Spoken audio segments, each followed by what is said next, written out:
Welcome to the High Profit Event Show. My name is Rudy Rodriguez, and on today's show, we have a very special guest, Brigitte from Germany, now living in Atlanta. Welcome to the show, ma'am. Yeah, thank you, Rudy, for having me. Most definitely. Really excited to have you here and to connect with you and get to know more about you and your decades of experience in neuro-linguistic programming. Really remarkable to learn what you've done and how you apply it to events. A few bio points for our audience who are tuning in and wondering who you are. My understanding is that you have worked with pretty reputable organizations like T. Harv Eckerd, Peak Potentials for a number of years as a trainer. You've also purchased your own NLP business from your mentor a few years ago, and you run your own training center in Atlanta. And you are the person that trains the trainers. So people, speakers, coaches, trainers, they come to you to get certified in their field. So you are a master on the topic of NLP, and we're really excited to hear your topic today. Yeah, thank you. Thank you so much. And you're absolutely right. I pass on what I have learned. It is all about learn, do, teach. Wonderful. And we were talking in the green room right before this episode about a situation that you experienced recently where you were at an event and you saw a person who was teaching on the subject. I think it was scaling and exiting, and they were the former CEO of GE. Clearly a successful individual. He knew his stuff.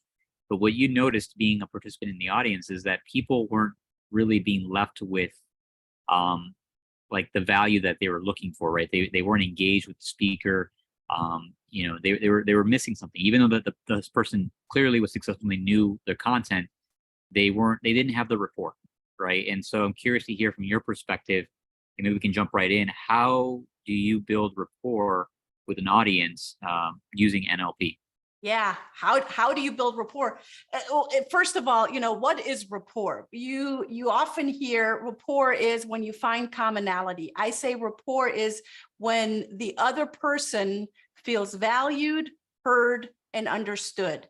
And when you are doing that one-to-one, that can already be a challenge. Now, when you're in front of the room as a trainer, a keynote speaker, an educator, presenter, and those are all different things. But if you're any of that, then it would be beneficial that you first have your rapport strategies down one-to-one, so you can then multiply them from one to many. And in the room that I was in, it was a beautiful room. It was a very successful crowd. And the presenter himself, the trainer, did a great job presenting the material. It was very content rich, and clearly he knew what he was talking about. But if you are not creating as an event trainer, as an event organizer, as someone that is putting on an event, when you are not creating the space, and I like to call it the safe space, not because it's safe due to fire marshal or energy or whatever, but it is a container that you are creating where you're holding your participants, then the content that you are bringing, the content-rich information, the knowledge that someone actually gave you money to come in and learn from you is going to go out all of the cracks in the container. So I like, when I teach, I like to tell my clients that the context, the container is so much more important than the content. And the content is very important. But imagine I'm holding a paper cup. And imagine I'm holding a paper cup in my left hand, and imagine I'm holding a tiny little thin screwdriver in my right hand. And I would take that screwdriver and I would put holes into my paper cup on all different areas of the cup. And then imagine I am pouring water into this paper cup. Well, what's going to happen is that water, no matter how good and nourishing it is, it's going to go out all of the holes that I poke because my container is broken. So the law that I'm teaching here is context is more important than content. And I'm not saying that you should just create a great container, a great space, to not bring any content. That's not what not what I'm saying. What I'm saying is you got to be able to build rapport. You got to be able to pick people up in the room where they're at. And, sometimes I have been into training rooms and speaking rooms in a big event where the speaker would just come on stage or in front of the room and just starts talking, just starts, hitting all of his or her bullet points of what they want to talk about. But they never made an effort of checking in with the audience. Hey, how you guys doing? Where are you from? How many of you? How many of you is like the secret sauce of building rapport? And when you start paying attention to how, Harvecker is one of the great mentors that I've learned from many decades ago. Tony Robbins, a lot of great speakers use the how many of you method. And you can say how many of you or who of you, however you're wording it. The importance is that you are picking people up where they're at, that you are building rapport with them, that they feel that you that is standing in front of the room or on stage is actually interested in you. And when you're interested in others, then others will be interested in you as well. Yeah, I appreciate you sharing that. And the most important thing is you must build rapport and with people where they're at. I took a note, say many of you is a secret sauce for rapport building. I'm curious, can you maybe expand on that a little bit, or maybe some of the specific things that to do for an event leader to build rapport? Yeah. So the first thing is you come in front of the room. Let's just say you come on stage. We'll use stage if you have one or not, just the front of the room. Before you say anything, you want to plant yourself. You want to be really present to what is going on in the room. And what I came into a exercise with every time I go in front of a room and every time I go on stage, I check my own stuff at the door. Now, that does not mean actual bags or anything. That actually means anything that's going on in my mind, because we have life going on outside of being in front of a room. But when you can let your ego, check your ego at the door, let your stuff be at the door and make it about the people that are in front of you, you're going to get so much more on the back end out of your event than you can ever imagine. People that take themselves too serious or that think they're all that and they have all of this great information, but lose or not even make the effort of building rapport with the people that are in the room, they're going to hurt down the road, because the people that are in the room, they already paid. That's great. They're already paid to be in the room, but then are they coming back? And who are they bringing when they're coming back? And who else are they telling? You said it earlier, Rudy, you want to have raving fans. Who are they telling? Who else are they telling them about your event or how great you are, what they have learned and what they've walked away with? And often what people walk away with from your event is how you made them feel. How do they feel of what they learned? How do they feel that they can actually implement the information that they learned from you? Or did you just stand in front of the room and just went completely, I like to call it Hartsfield, which is our airport here in Atlanta, over their head? You just kind of went completely over their head and did not pick them up. So another law that I teach is expert modeling. And expert modeling is you as an event person start paying attention to what the great people that you want to model are doing that works really, really well. Plant yourself in front of your audience. When I say planned, I don't mean with ego. I mean, plant yourself humbly with both legs on the floor and just scan the room and smile. That's the first thing that I always do when I'm in front of the room. Scan the room and smile and nod and acknowledge. If I have time, I'm actually in the room early and I shake hands with folks. Not everyone, but I fist bump, handshake, How are you doing acknowledging people? People want to be seen and heard and felt. Give them that opportunity to be seen, heard, and felt. And then I welcome everyone. And then I tell them, you know, today you're going to learn how to build rapport with your audience.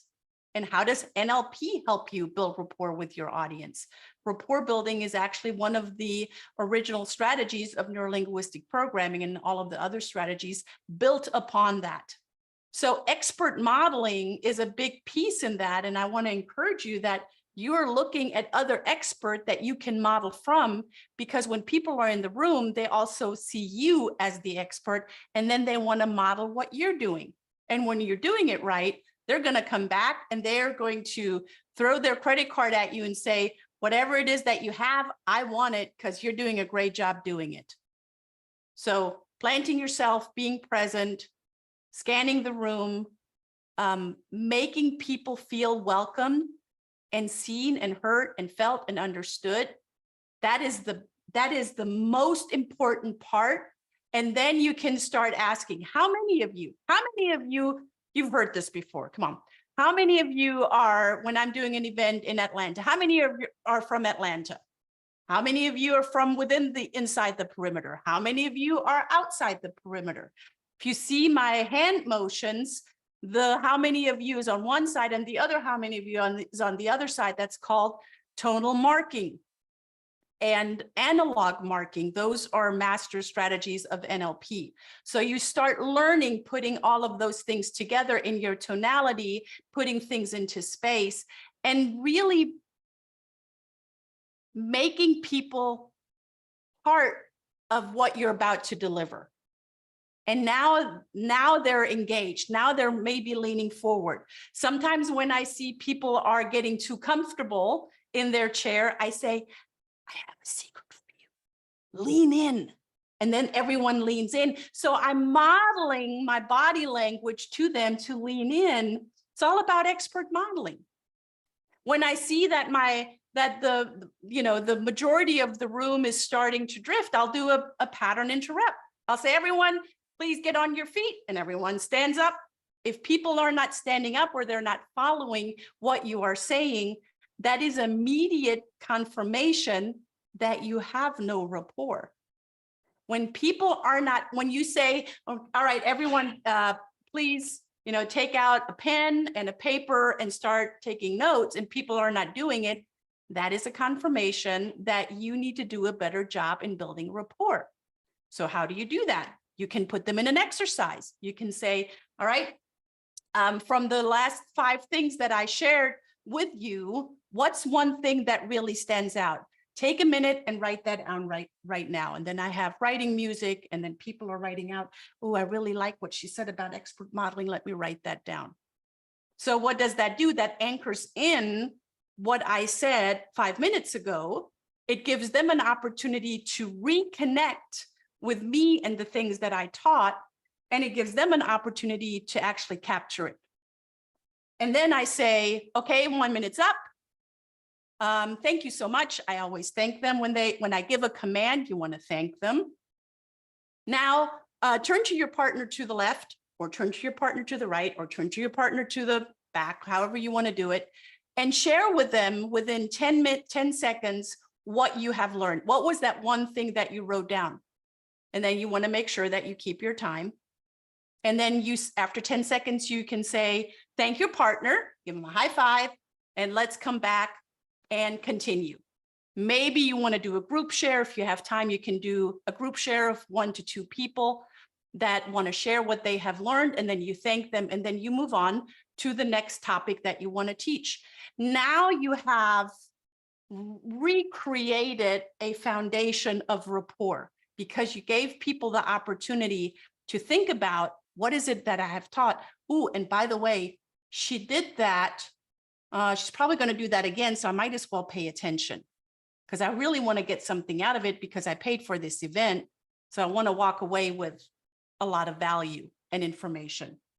So that is the confirmation of rapport, the expert modeling, the creating a great container versus then just having great information. Yeah, that's wonderful. I've taken a page of notes here as you were speaking.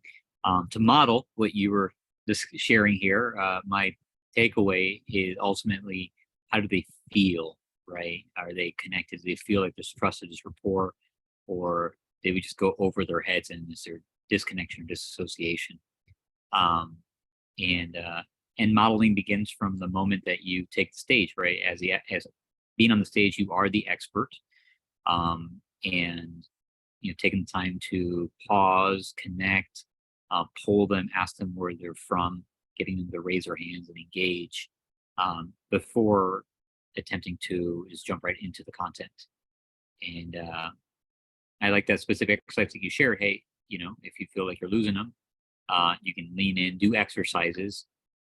One specific thing that I've actually found myself doing in many conferences now. I understand the NLP association with it. Um, Pausing, turning to the partner next to them, sharing one quick thing, 10 seconds, and then coming back. Right. It actually builds rapport with the speaker, and it creates engagement with the speaker, um, and as well as reinforces their learning. So that was great insight for Yeah, me. and it connects people in the room too, because often the person that's sitting, beside you or behind you is not connected to you. Right. So now we're creating rapport within the group, which ultimately increases the rapport of the entire event or the entire experience. Yeah, exactly. Think about how that, if you would create a net by just adding strings from the stage to the one person in the front of the room, and then they're talking to the person next to them. So there's another string and they're talking to the person behind them. And suddenly you have that network, you have a net that is throughout the participants, and they're starting to form a unity rather than just being individuals scattered here and there, and you're part of that one individual. You want to create a unity. And when you have a unity, it feels, the feeling is of belonging, and people want to belong.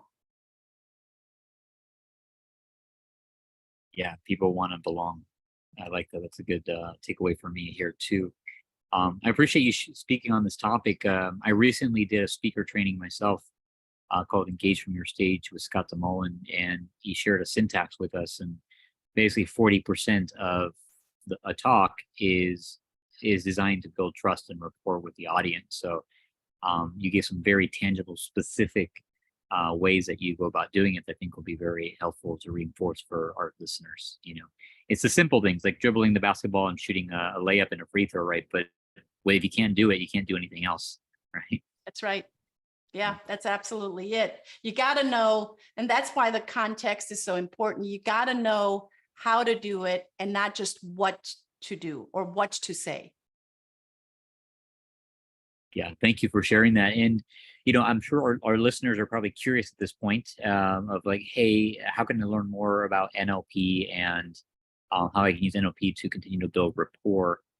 What's the best way for our listeners to learn more and continue their education on this particular topic? I think you have a resource for them, don't you? Yeah, I do. I brought a gift, and I already shared a few topics or a few items from that gift. I have the success loss checklist. So get the success loss checklist. They're called NLP success loss. And Rudy, I think you're going to share the link in the show notes. So I shared some of those laws already with you. There's a whole list for you to check off or to check in. If something's not working, just go back to that list. And I first and foremost developed that list for me many years ago. And I now share it with you so you can go back and check in, use it, be reminded of this talk, and then, have many more of these laws for you to use and implement. Yeah, and when people have a question, it's very simple. Just centerofnlp.com is where they can find more information. Perfect. I made a note of that. Centerbnlp.com. We'll be sure to include that in the show notes as well. Thank you so much for this great interview.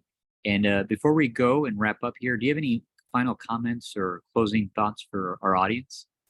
Yes. if you are not getting the results that you desire, it has nothing to do with anything more than the communication that you have. That's another one of the laws. So you want to check in, is your desire to have a specific result, a great event, a incredible revenue stream? Are you getting that?